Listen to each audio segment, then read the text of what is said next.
Welcome to Shadow of Truth with your host, Dave Kranzler from InvestmentResearchDynamics.com and Rory Hall from thedailycoin.org. And this is part two of our interview with Dr. Paul Craig Roberts. And Dr. Paul Craig Roberts remains unscripted. How would that? I want to ask you about gold-backed currency, Dr. Roberts. How would that affect me as just a regular citizen? What differences would I see in how my personal economy works as far as me going out and making transactions, having money in the bank or mortgage, paying bills and that kind of thing? What should I expect to see if there was in fact a reintroduction of a gold-backed currency? Rory, I'm not sure. I remember talking to Milton Friedman once, and he pointed out that even when we were on the gold standard, if you have a central bank, they simply offset the movements of gold. And so if gold flows out because you're running a trade deficit, then the central bank just takes steps to increase the money in circulation. If gold flows in, they just sterilize it and don't put it into the money in order to prevent the inflation. So I think when you have a central bank, they can essentially evade the gold standard. I think the reason, you see, money historically was gold and silver. And when paper money was used, it was usually in order to inflate, so the government could pay for stuff that it didn't have any gold or silver to pay for. And so the point of gold and silver was to give some credibility to the paper money that was circulating. Well, you've had so many people for so long now who've never seen bullion coinage that they're just used to paper money. So I don't really know that it does much. I think the main function of gold is, like in the current situation where everybody's printing money hand over fist, it's a way to protect yourself from what historically would have to be a high inflation, a hyperinflation. And so if you have gold as an alternative to fiat money, it still serves to check the central bank, because if people flee the money into gold, then the gold price rises relative to the money. And that has always been a check. But as Dave and I pointed out, now they get around that by operating in the futures market, the shorts. Really, gold can't do anything except protect an individual if the central banks and the governments are not prepared to play by the rules. They don't play by the rules. They just make them up as they go along. They're not now playing by them. No, that's right. I've never could have imagined how outside all the rules they are now. I mean, they rig everything in order to keep a house of cards standing. And I don't know how long it can go on. I just don't know what it all means. But clearly, there's no integrity. I think that Nomi Prinz and Michael Hudson are right, and that is a few of these mega banks, which are vast, they've simply taken over everything. Michael Hudson calls it the financialization of the economy, and Nomi calls it bankism.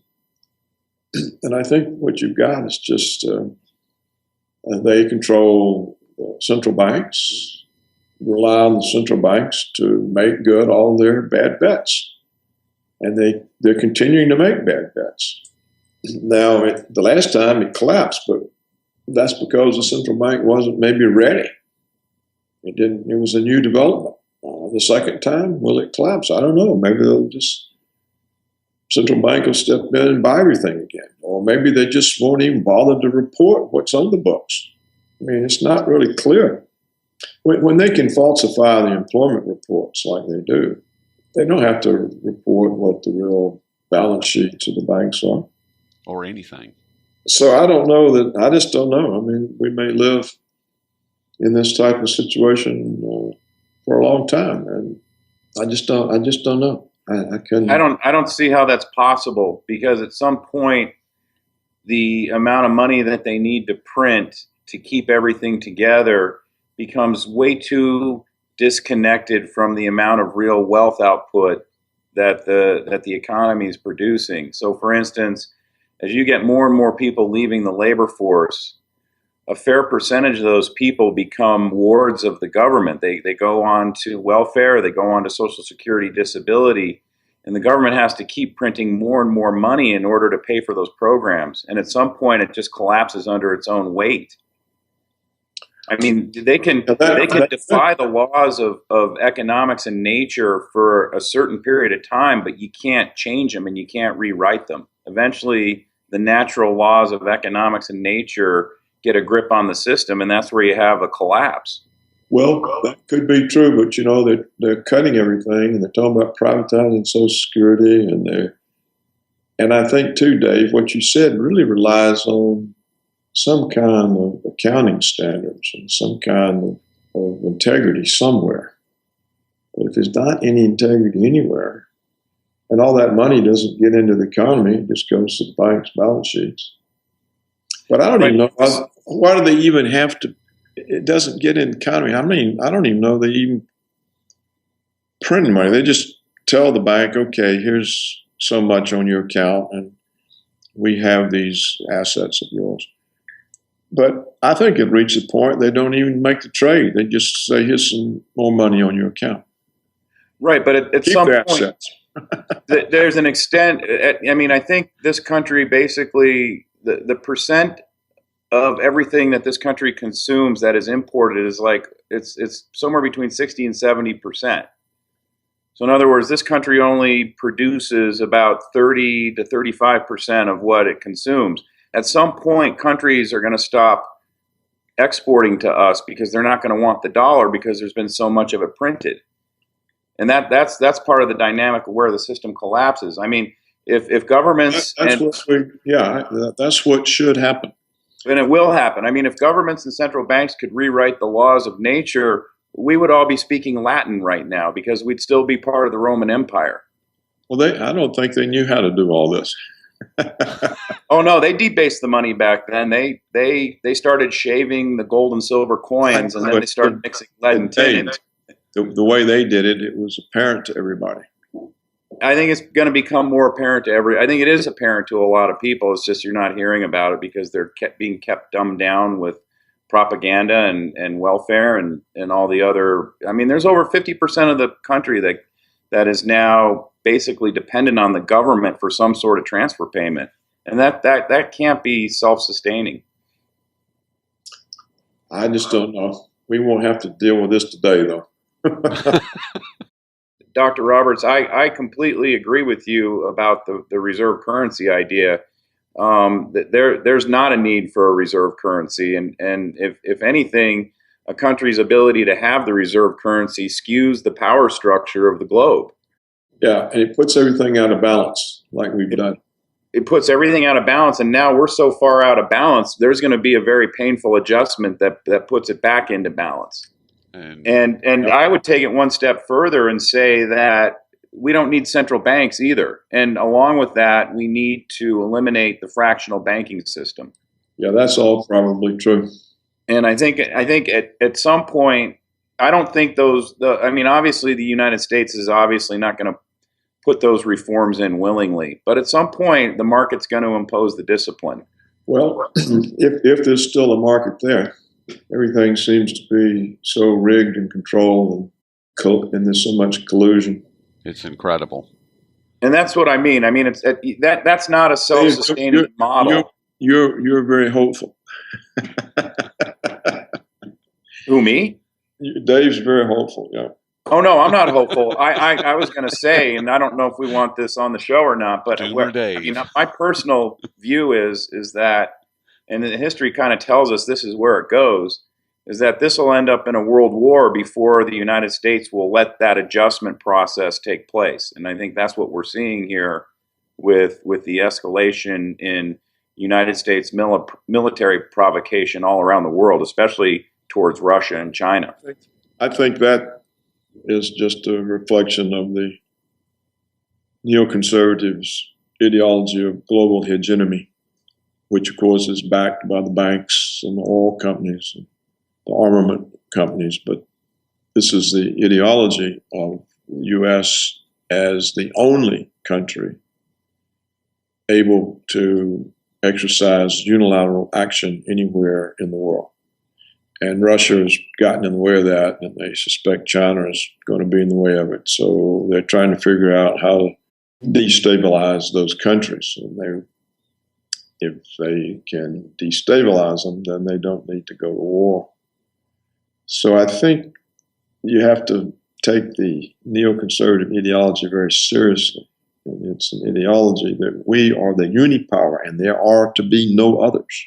And that's where this war threat comes from.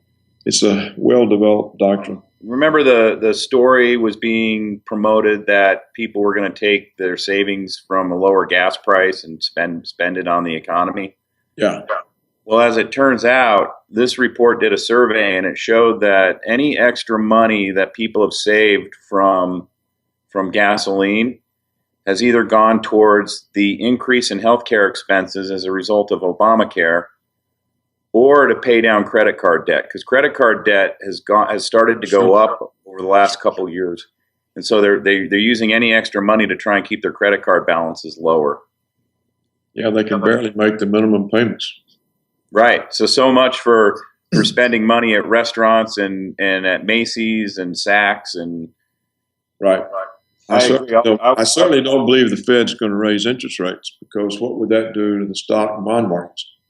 Well, that was another thing that I just wanted to touch on briefly today, was the fact that you've had, over the last 6 weeks, you've had 4 different regional Fed presidents come out, and it's like they're playing good cop, bad cop by saying, oh, we got to raise interest rates in June because now the economy is improving and the unemployment rate is falling, and we got to get ahead of the curve. And then one of the Fed heads, the Chicago Fed head, which obviously Chicago is in fiscal straits, and it's also feeling the brunt of what's really a recession going on in the country. He said he doesn't want to see rates rise until mid 2016. So you got this good cop, bad cop act going on. But I don't see how they can possibly raise rates without collapsing the entire economy, just because there's so much debt.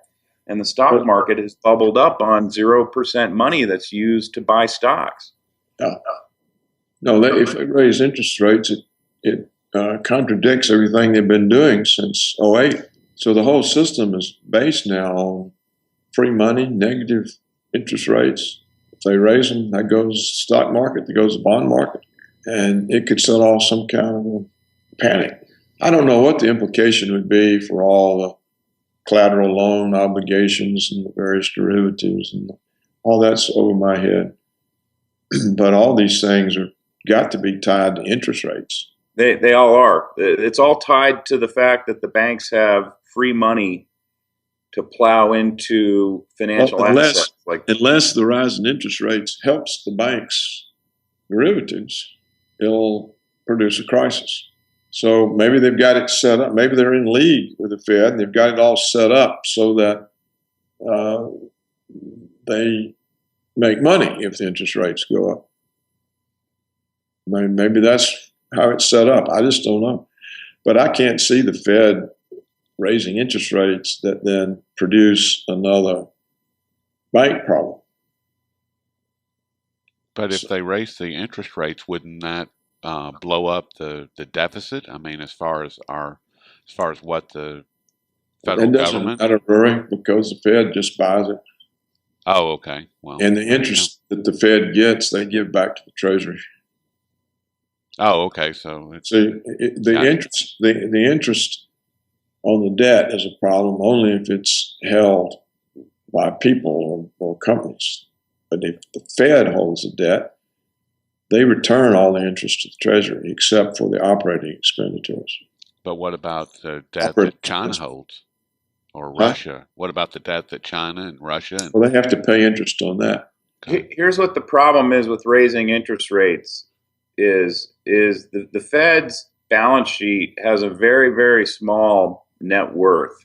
And if they raise interest rates, it causes the value of their treasury and mortgage security holdings to decline. It would put the Fed in basically technically insolvent. Yeah, but why does that give them a negative net worth? Yeah, but why does that matter? All they would do is say, "Oh, well, we need another $1 trillion here." Because if you own dollars, your dollar is a liability of the Fed. So, would you borrow? Would you want to? Would you want to use money, or would you want to? Would you want to use a piece of paper that you got from a bankrupt entity? Does the piece of paper that a bankrupt entity issues, does it have any value? I don't think people will ever understand it. And the Fed if it has a net loss on its portfolio, I don't think. But ultimately, there's going to be economic consequences for that, and especially with countries that are exporting to us, and they're not going to accept the dollar as payment because they're going to say, no, that dollar is issued by the Fed, and the Fed has a negative net worth. Why would I take that dollar? Well, they already got reasons not to take it, and they are. But they're also moving away from doing that. It doesn't happen all at once because, like I said, if you do it all at once, you create too big of a shock event. Dave, they're not moving away from it for the kinds of reasons that we think they should be. They're moving away from it as self-protection because of sanctions against Russia, against Iran, China's alliance. But China was moving away from the dollar before all those sanctions were put in place. China's been slowly, they've been doing these currency swaps with other countries that allow them to trade in their own respective currencies now for several years. It's becoming more widespread. In other words, China's been doing this. It's been a slow process over several years where China's been phasing this in. They're moving away from the dollar because they know the dollar is a fraudulent piece of paper. They may be the reason, but I think there are other reasons they could. Well, there are other reasons. You're right. There's a lot of reasons, but that's one of the primary ones because that's an economic-based reason. See, I think what we've got now, Dave, is an economy in which there's no economic base for anything.